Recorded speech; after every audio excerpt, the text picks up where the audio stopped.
Hey, hello, hi everyone. This is Shivam Singh Rajawat, and in this video segment, we are going to discuss important conventions which are related with the environment subject. Okay, तो हम लोग discuss करेंगे बहुत ही short and crisp relevant points होंगे exam के perspective से. Okay, देखते हैं. देखिए, सबसे पहले एक चीज़ याद रखना है कि 1970s के टाइम तक आते आते हमें ग्लोबल वार्मिंग या फिर क्लाइमेट चेंज जैसे मुद्दे हम एक मत हो पाए, पूरी दुनिया एक मत हो पाई. 1970s के बाद से ही जो भी कन्वेंशंस आप देखेंगे एनवायरनमेंट के, वो 1970s से स्टार्ट हुआ. जैसे 1972 में एक स्टॉकहोम कन्वेंशन हुई थी on human development, Stockholm convention. Okay, तो हमें वो भी याद रखनी है, राइट. इसके बाद आप देखेंगे 1987 में ब्रिटलैंड कमीशन आया था, ठीक है ना. ब्रिटलैंड कमीशन सस्टेनेबल डेवलपमेंट की बात कर रहे थे. तो नॉर्मल हमें ये दो फैक्ट्स याद रखने हैं, राइट. आगे देखते हैं. साल है 1992. वो जगह है रियो डी जेनेरियो, ब्राजील देश में एक शहर. वहां पर होता है अर्थ समिट, राइट. यहाँ पे थोड़ा जूम इन कर लेते हैं. अर्थ समिट कंडक्ट करवाया जाता है. उसी के साथ साथ में एक दो नहीं बल्कि तीन तीन और मीटिंग्स हो रही थी. मीटिंग्स हो रही थी किस किस के लिए? अब जो अर्थ समिट हो रहा था, ये हो रहा था क्लाइमेट चेंज के लिए, कि क्लाइमेट चेंज जो क्राइसिस है हम उससे कैसे निपटेंगे. तो ठीक उसी मीटिंग्स में UNCED, united nation conference on environment and development, यानी कि विकास की भी बात की जा रही थी कि दुनिया में हमें विकास भी करना है और हमारे सामने एक चैलेंज क्या उस समय था, क्लाइमेट चेंज. तो प्रश्न ये था कि क्लाइमेट चेंज में हम कैसे अपना डेवलपमेंट करेंगे. तो फिर यहीं से बात निकल के आती है सस्टेनेबल डेवलपमेंट के बारे में, कि हमें ज़रूरत है सस्टेनेबल डेवलपमेंट को एक्सेलरेट करें. तो तीसरी मीटिंग थी कन्वेंशन ऑन बायोलॉजिकल डाइवर्सिटी, कि जो बायोलॉजिकल डाइवर्सिटी है हमें उसको कंजर्वेशन करना है, और वो कैसे किया जाएगा. तो ओवरऑल अब आपको क्या चीज़ समझ में आई है, और ये जो तीनों मीटिंग्स हैं वो किसके देखरेख में हो रही थी. तो आंसर है UNFCCC, United nation framework convention on climate change. तो इनके तत्वाधान में ये तीन मीटिंग्स 1 2 मीटिंग्स हो रही थी. पहली मीटिंग क्लाइमेट चेंज के लिए, दूसरी थी सस्टेनेबल डेवलपमेंट के लिए, और तीसरी थी कन्वेंशन ऑन बायोलॉजिकल डाइवर्सिटी, जिसको हम सीबीडी भी बोलते हैं. इन तीनों की ही मीटिंग्स अलग अलग होती हैं हर साल. एक साल बाद दूसरी साल भी हो सकती है. सीओपी जिसको बोलते हैं, कॉन्फ्रेंस ऑफ पार्टीज. अब जो पार्टीज हैं वो होते हैं नेशंस या फिर कंट्रीज जो इसमें सम्मिलित हैं. तो हम एक एक करके देखेंगे, राइट. तो सबसे पहले हम देख रहे हैं conference of parties, climate change से रिलेटेड चीजें. तो सबसे पहले देखो, supreme decision making body of UNF triple C, united nation convention on climate change. इसके बाद ये है कि ये प्रत्येक साल मिलती है, जिसको हम सीओपी बोलते हैं. मीट्स इन बॉन, कहाँ पे मिलती है? बॉन, बॉन, राइट. बॉन कन्वेंशन के बारे में भी सुना होगा, आगे भी देखेंगे. जो कि यहाँ पे इसका क्या है, सेक्रेटरिएट है. पहला सीओपी जो हुआ था वो बर्लिन में हुआ था इन द ईयर ऑफ 1995. तो 1992 में हमने देख लिया, 1995 में देख लिया. अब हम स्टार्ट करते हैं अपना. ये बहुत इंपॉर्टेंट क्वेश्चन है कि पहली सीओपी कहाँ पे हुआ था, 1995 कहाँ पे, बर्लिन में. लेकिन 1992 का ये जो कॉन्फ्रेंसेस हो रही थी वो रियो डी जेनेरियो में, जर्मनी, ब्राजील में हो रही थी, राइट. सीओपी 3. अब सीओपी 3 इसी को बोलते हैं क्योटो या जापान, या फिर इसी को हम बोलते हैं क्योटो प्रोटोकॉल. क्या बोलते हैं हम इसमें? Kyoto protocol. तो क्योटो प्रोटोकॉल में हमें क्या दिमाग में रखना है, ये स्टार्ट तो हुआ था 1997 में, राइट. लेकिन ये इम्प्लीमेंटेड हो पाया था हमारा कब? बट ये इम्प्लीमेंटेड हो पाया था हमारे लिए, हमें याद रखना पड़ेगा, इन द ईयर ऑफ 2005 में जाकर ये इम्प्लीमेंट हुआ था, ठीक है. तो 97 से ठीक सी लाइक 5 और 2 7 सालों के बाद. अब ये जो क्योटो प्रोटोकॉल है लीगली बाइंडेड है. ये बहुत इंपॉर्टेंट चीज है जो हमें याद रखनी पड़ेगी, कि लीगली बाइंड है, ठीक है. लीगली बाइंड का मतलब क्या होता है, कि कानून तरीके से लोग इसको मानने के लिए क्या है, रेडी हैं. और लोग कौन? दैट मीन्स की पार्टी. तो लीगली बाइंडेड है. Developed countries to reduce emission targets, की जो डेवलप्ड हो चुके हैं कंट्रीज, उन्हें अपना टारगेट्स को क्या करने हैं, एमिशन को रिमिट करना है. और दूसरी ओर हमें ये भी देखना होगा कि इसी में यहाँ पे जो जॉइंट मैकेनिज्म जैसे प्रोग्राम्स थे, कौन कौन से प्रोग्राम, जैसे कि जॉइंट मैकेनिज्म की बात करी जा रही थी, वो क्योटो का ही हिस्सा बन गए. इसके अलावा जो कार्बन ट्रेडिंग की बात है वो भी इसी का पार्ट बन रही थी. आगे देखते हैं हम. तो COP3 हमारा कहाँ पे हुआ है? 3 हुआ है 1997 में क्योटो जापान में.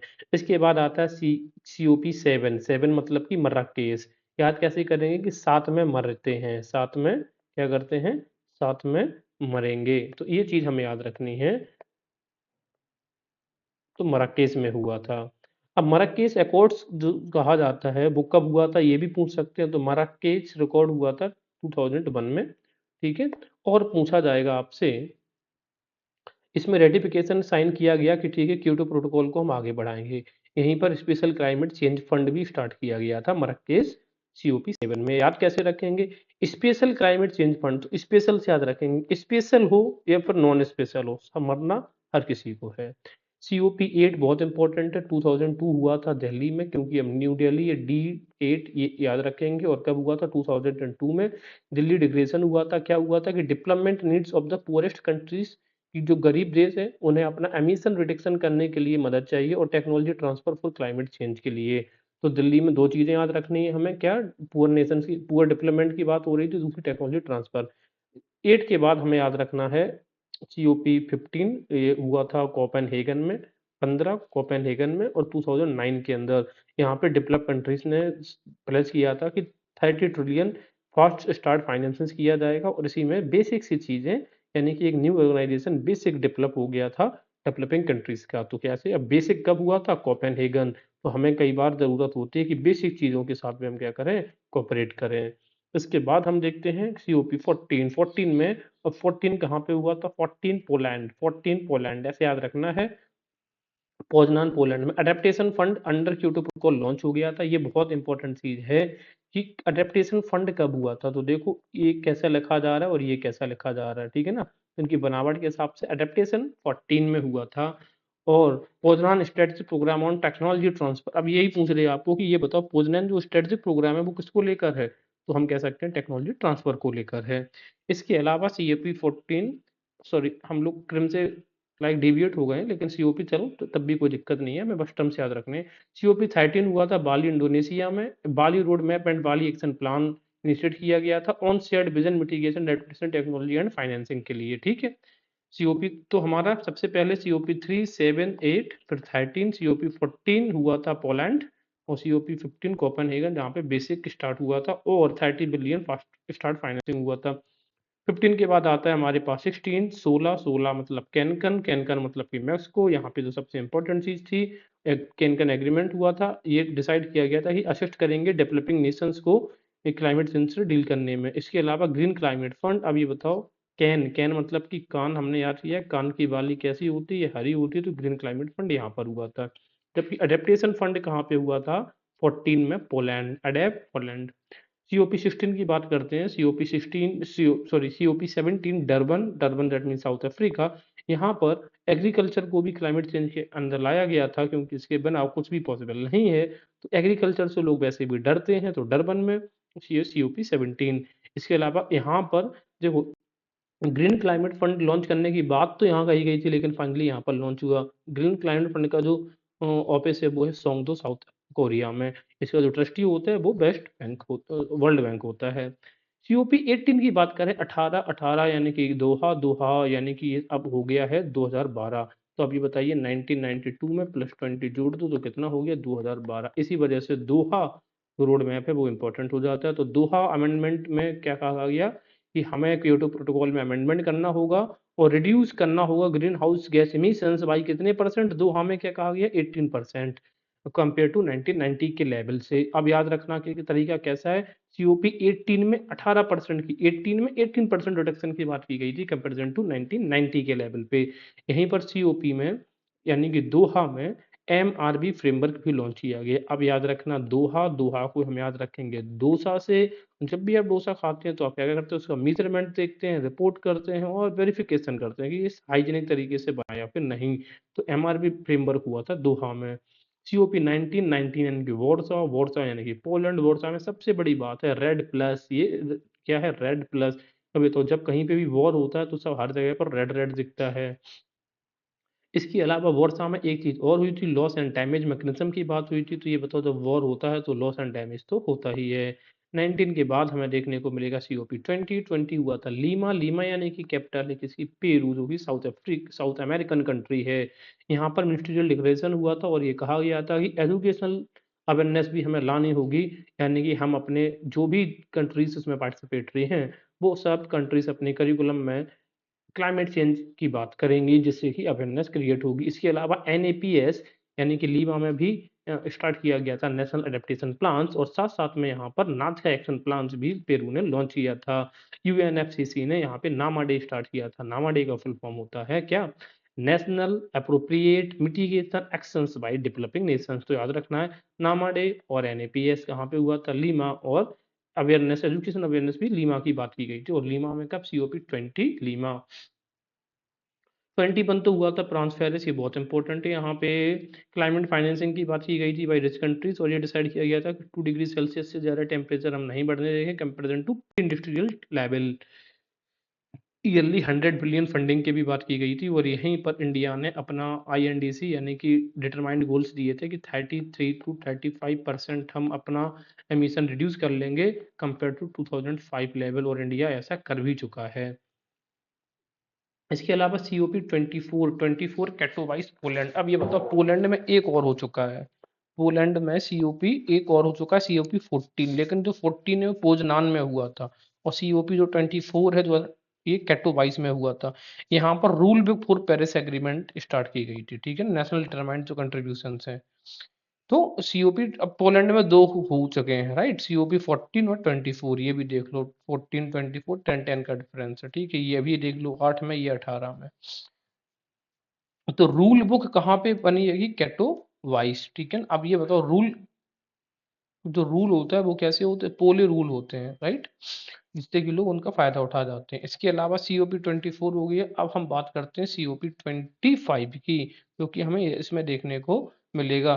सीओपी 25 की हमें एक चीज क्या याद रखनी है कि chaired by Chile, logistic support प्रदान किया गया था स्पेन, यानी कि चिली स्पेन के। तो अध्यक्षता तो करी थी किसने? चिली ने, लेकिन ये मतलब बैठक हुई थी कहाँ पे? स्पेन के मैड्रिड में।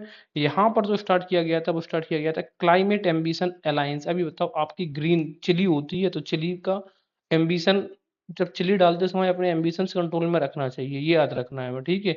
इसी के अलावा यूरोपियन ग्रीन डील, तो ग्रीन ग्रीन डील, तो ग्रीन डील यानी कि चिली। तो चिली की आपकी चिली कैसी होती है? ग्रीन होती है, तो ग्रीन की आपकी डील हो गई।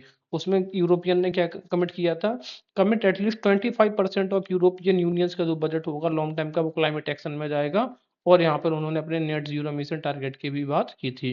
लेकिन common on reporting tables and common tabular formats यहाँ पे ब्रोक डाउन हो गई, वो चीज़ सक्सेस नहीं हो पाई। तो याद कैसे रखना है? टेबल पे चिली रखी है, वो टेबल्स वाली बातें सब मना ही हो गई, दैट मीन्स ब्रेक डाउन हो गई टॉक्स। इसके अलावा प्रिंसिपल ऑफ रिस्पॉन्सिबल इन्वेस्टिंग भी स्टार्ट की गई थी। यहाँ पे जो दूसरी लाइन दिख रही है, तो रिस्पॉन्सिबल इन्वेस्टिंग कैसे याद रखना है भाई? जब भी आप चिली में कुछ भी करोगे ना, 25 चिली, तो रिस्पॉन्सिबल तरीके से आपको सब्जी में चिली ऐड ऑन करनी पड़ेगी, अदरवाइज वो खाने योग्य नहीं रहेगी। सीओपी 26 एंड 27 की बात हम यहाँ पर करेंगे, राइट। तो सीओपी 26 की बात, ग्लोबल वार्मिंग हमने क्या कहा? 1.5 डिग्री सेल्सियस से ज़्यादा नहीं बढ़नी चाहिए, जबकि पेरिस एग्रीमेंट में हमने कहा था 2 डिग्री सेल्सियस, और ग्लासगो में कह रहे हैं 1.5 डिग्री सेल्सियस। ग्लासगो ही बहुत इंपॉर्टेंट है, क्योंकि ग्लासगो में ही इंडिया ने अपना नेट जीरो टारगेट 270 रखा है, ग्लासगो 26 में, ठीक है। 26 में, सीओपी 26 में। ऐसे याद रख लो कि भाई गिलास है, गिलास से कोई व्यक्ति यहाँ पे खड़ा है, बाहर देख रहा है कि हम अपना एमिशन क्या कर रहे हैं? कम कर रहे हैं, ऐसे। ग्लासगो ब्रेक थ्रू एजेंडा भी यहाँ पे हुआ था, और फेसिंग डाउन कोल कंजप्शन। यहाँ पर इंडिया ने कोल कंजप्शन खत्म, मतलब ये क्या करो, कम करने की बात भी इंडिया ने की थी, रजिस्टिंग हुआ था डेवलपिंग कंट्रीज के द्वारा। Phase down of coal based power plant, middle pass suggested by India. यहाँ पर ये दो भाई जो डेवलप्ड कंट्रीज है, उन्होंने कहा था कि कोल बेस्ड पावर खत्म कर देना चाहिए, रजिस्टेंस किया डेवलपिंग कंट्रीज ने, तो मिडिल पास सजाया था किसने? इंडिया ने। तो ये सब कब हो रहा है कि इंडिया खुद ही कह रहा है कि हम 2070 तक नेट जीरो टारगेट अचीव कर लेंगे। सेटबैक्स यहाँ पर हमें ये इतना इंपॉर्टेंट नहीं एग्जाम के लिए। सीओपी 27 की बात करें, सीओपी 27 शर्म अल शेख इजिप्ट में हुआ था। एजेंडा था mitigation, adaptation, collaboration and finance. और यहाँ पर क्या बोला गया था कि reaching 2 degree Celsius to find solution हमें ढूंढना होगा, जिससे कि 2 डिग्री सेल्सियस से ज़्यादा टेम्परेचर नहीं हो पाए। इसके अलावा शर्म से एक इम्प्लीमेंटेशन हुआ 2022 में। इसके अलावा लॉस एंड डैमेज फंड की बात की गई थी, लेकिन इसमें कोई कंट्रीब्यूशन नहीं दिया गया। अब ये बताओ, लॉस एंड डैमेज फंड कब स्टार्ट किया गया था? Loss and damage fund start किया गया था कहाँ पे, वॉर्सा, ठीक है ना, जब वॉर्सा पोलैंड में ये हुआ था, ठीक है। यहाँ पर हमने ये देखा है ना, ये देख लो सीओपी 19 में, 2013 में, सीओपी 19 में, ठीक है ना, ये वाला। इसके अलावा अब हम क्या देख रहे हैं कि ये जो सरमल से हाँ, लॉस एंड डैमेज फंड हमने हो गया है। फॉसिल फ्यूल्स की बात की गई थी। बात ये है कि जो डेवलपिंग कंट्रीज हैं वो ये कह रही हैं कि जो कोल बेस्ड पावर है ना, ये खत्म कर दो। लेकिन इंडिया कह रहा है कि कॉल बेस्ड पावर ही क्यों खत्म करना है, अगर खत्म करना है तो जो फॉसिल फ्यूल्स है ना हर तरीके का, चाहे उसमें वो नेचुरल गैस आ जाती है, वो भी खत्म करो ना, अकेला कॉल ही नहीं। तो यही रिजोल्यूशन फेल हो गया है। तो ये बहुत ही बड़ा बोन ऑफ कंटेंशन है between developed countries and developing countries के, राइट। वर्ल्ड बैंक में रिफॉर्म्स भी किया गए हैं। इसके अलावा डेवलप्ड कंट्रीज फेल्ड हो गई हैं अपने, उन्होंने जो कमिटमेंट किया था कि यूएसडी 100 बिलियन अब पर ईयर देंगे 2020 तक, ये इसमें तो फेल हो गए। दैट मीन्स ये शो करता है डेवलप्ड कंट्रीज की इंटेंशंस को। कुछ इनिशिएटिव स्टार्ट हुए थे यहाँ पर, G7 led global shield financing facility start करी गई थी। इसके अलावा अफ्रीकन कार्बन मार्केट इनिशिएटिव, और सबसे इंपॉर्टेंट है मैंग्रोव अलायंस स्टार्ट किया गया था पार्टनरशिप विद इंडिया, ठीक है। तो इंडिया और मैंग्रोव बैलेंस याद रखिएगा। इंडिया लॉन्ग टर्म लो एमिशन स्ट्रेटजी भी यहीं पर स्टार्ट की गई थी, लॉन्ग टर्म की एमिशन स्ट्रेटजी। जबकि अगर बात वो कर दें कि भाई ये नेट जीरो एमिशन की बात इंडिया ने कब करी है, नेट जीरो टारगेट, तो वो हमारा आंसर होगा COP26 ग्लासगो 26-27। अब हमारा आता COP28। तो COP जो 28 है UAE दुबई 2023 में हुई थी।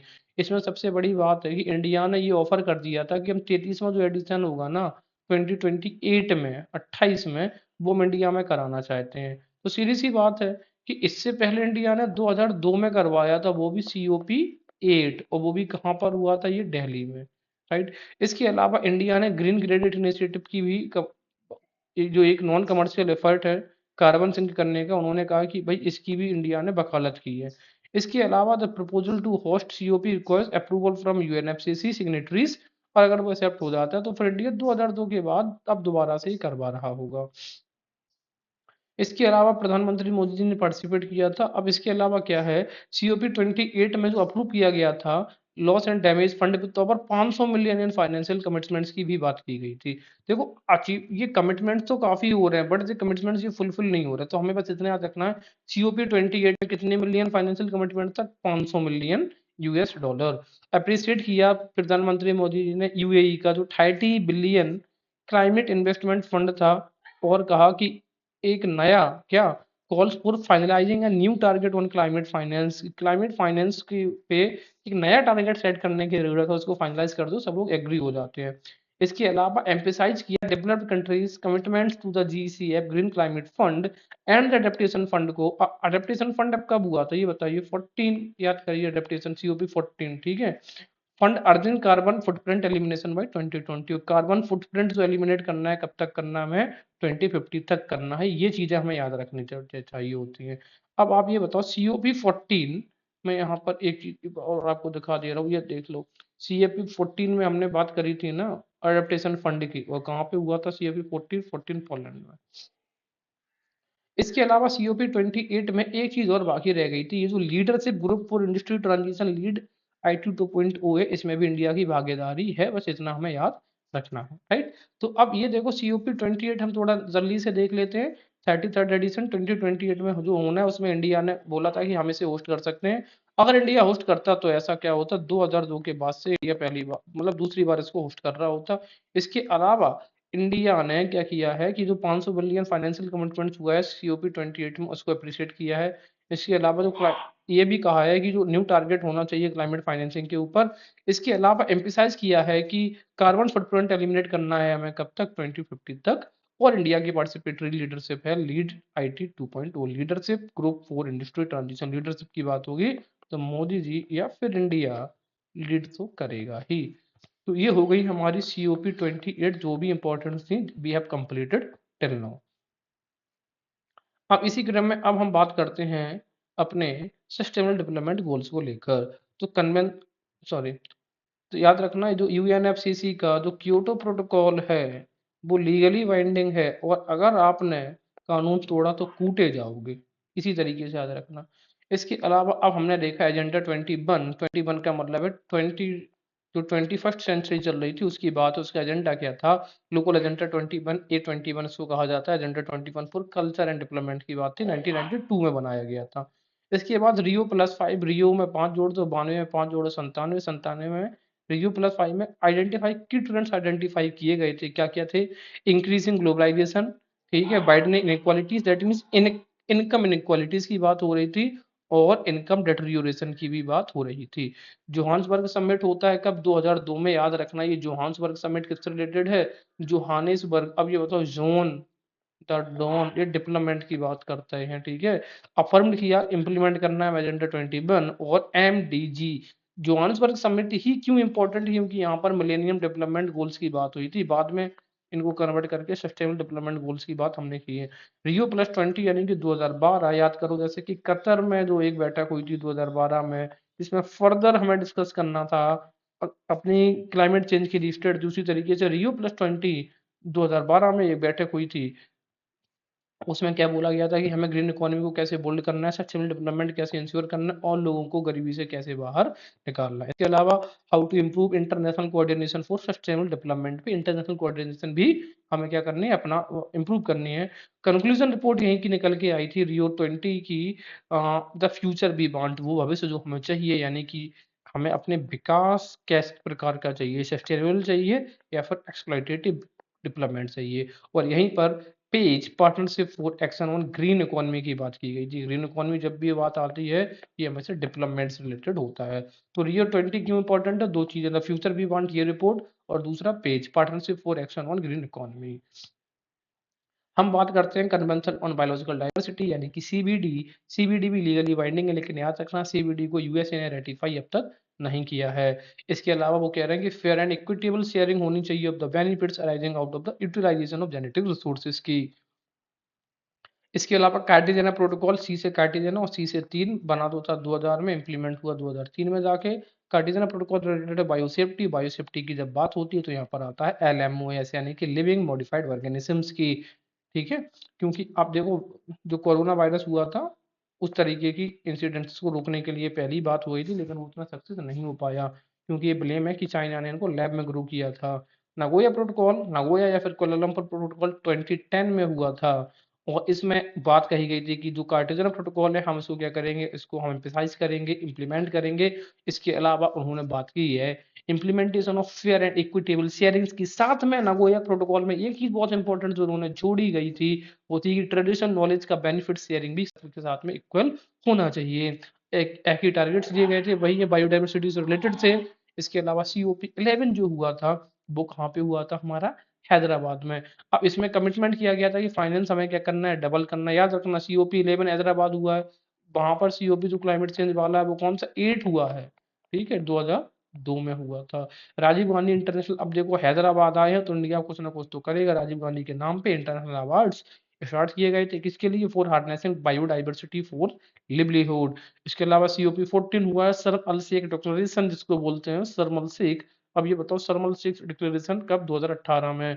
न्यू डील हुआ था, यहाँ पे क्या बोला था कि हमें अचीव करना है 2050 तक विजन आगे का, क्योंकि आप ये देखो 2020 आ रहा है और हम कंप्लीटली पूरी तरीके से फेल है। इस वजह से हमने पहले से ही सीओपी 14 से अपनी पॉलिसीज बनानी स्टार्ट कर दी थी, यही बात यहाँ पे लिखी गई है। इसके अलावा सीओपी 15 हुआ था 2022 में। ये कहाँ पे हुआ था? अब अभी बताते हैं। कोरोना, उस समय कोरोना की वजह से ये होना तो था कहाँ पे? चाइना में, लेकिन प्रॉब्लम्स की वजह से ये शिफ्ट हो गया था कुनमिंग, सॉरी, होना तो था चाइना के कुनमिंग शहर में, लेकिन ये शिफ्ट हो गया था मॉन्ट्रियल। मॉन्ट्रियल प्रोटोकॉल की बात अभी हमने करी थी, मॉन्ट्रियल इज इन कनाडा। तो कुनमिंग डिक्लेरेशन की सबसे इंपॉर्टेंट चीज है कि हमें उसकी थीम याद रखनी पड़ेगी। वो क्या है? Ecological civilisation. अब देखो कुनमिंग है तो कुनमिंग चाइना में, चाइना सिविलाइजेशनल हब रहा है। Building a shared future for all life on earth, ये थीम पूछी जा सकती है, बहुत इंपॉर्टेंट है, हमें इकोलॉजिकल सिविलाइजेशन से याद रखेंगे। इसके अलावा अब इसमें क्या किया गया था कि 4 गोल्स और यहाँ पे 27 टारगेट्स दिए गए हैं हमारे सामने, ठीक है, ग्लोबल टारगेट्स। तो जो हमें गोल अचीव करने हैं, 4 गोल्स की ये बात करी जा रही है, और 23 टारगेट्स हैं, 27 नहीं 23।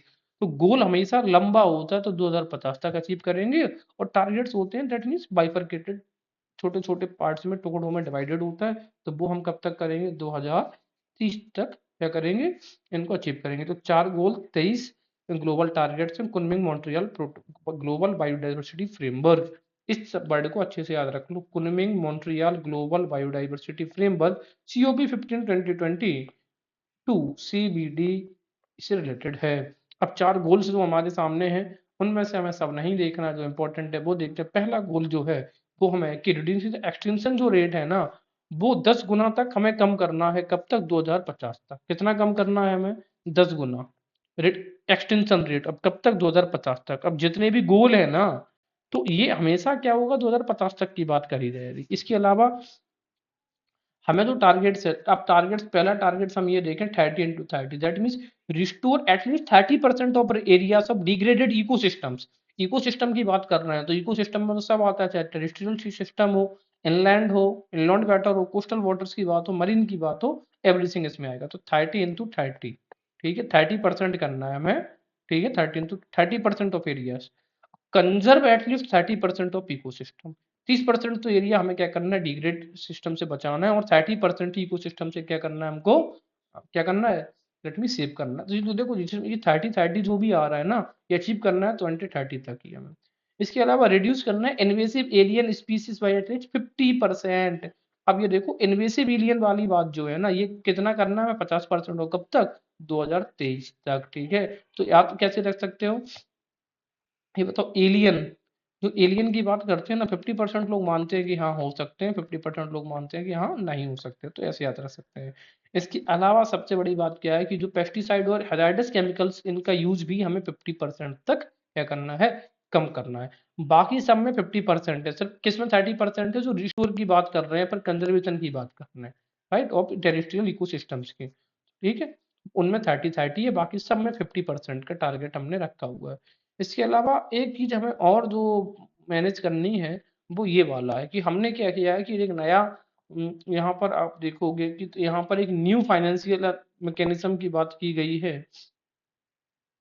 A new global biodiversity framework fund, GEF, global biodiversity under किसमें रहेगा, ग्लोबल एनवायरनमेंट फैसिलिटी के। एक नया फंड की बात हम कर रहे हैं, और उस फंड में हमने क्या कहा है कि 200 बिलियन पर ईयर मोबिलाइज करना है हमको, किससे, डेवलप्ड कंट्रीज से। कब तक? 2023 तक। कितना बिलियन? 200 बिलियन पर ईयर, हर एक साल, डेवलप्ड कंट्रीज से, ठीक। और 30 उनमें से बोला है, बस इतना याद रखो, 200 बिलियन पर साल 2030 तक डेवलप्ड कंट्रीज से। जबकि हमने COP जो हमारा जो लेटेस्ट था क्लाइमेट चेंज से रिलेटेड, ये वाला COP 28, इसमें 500 बिलियन मिलियन की बात है, इसमें है कितना, 500 मिलियन।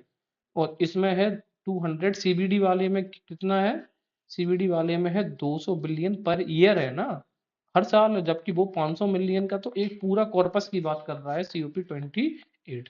तो आई होप ये चीजें हमारी कंप्लीट हो गई हैं कुनमिंग डिक्लेरेशन 2021 में। इसके अलावा कुछ चीजें और हम अगर देखेंगे, तो जो माइग्रेटरी स्पीसीज डे होता है, वो होता है 11 मई को। बॉन कन्वेंशन माइग्रेटरी उससे रिलेटेड ही है, UN एनवायरमेंटल प्रोग्राम के अंतर्गत चलता है, 1979 बॉन में स्टार्ट हुआ था ये, ठीक है। कब स्टार्ट हुआ था? 1979। इसकी जो 13 COP है, वो कहाँ पे, गुजरात, गांधीनगर में हुई थी, ठीक है, 2020 में।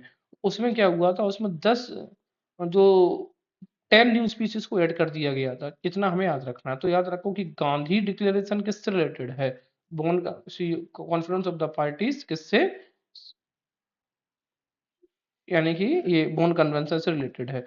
अगली COP होगी वो उज्बेकिस्तान। अगर भूल जाओगी गांधी डिक्लेरेशन, तो नाम की वर्ड, तो गांधी नाम की वर्ड ऐसे याद रख लो कि गांधी नाम की चिड़िया, चिड़िया यानी कि बोन कन्वेंशन, ठीक है, दैट्स इट।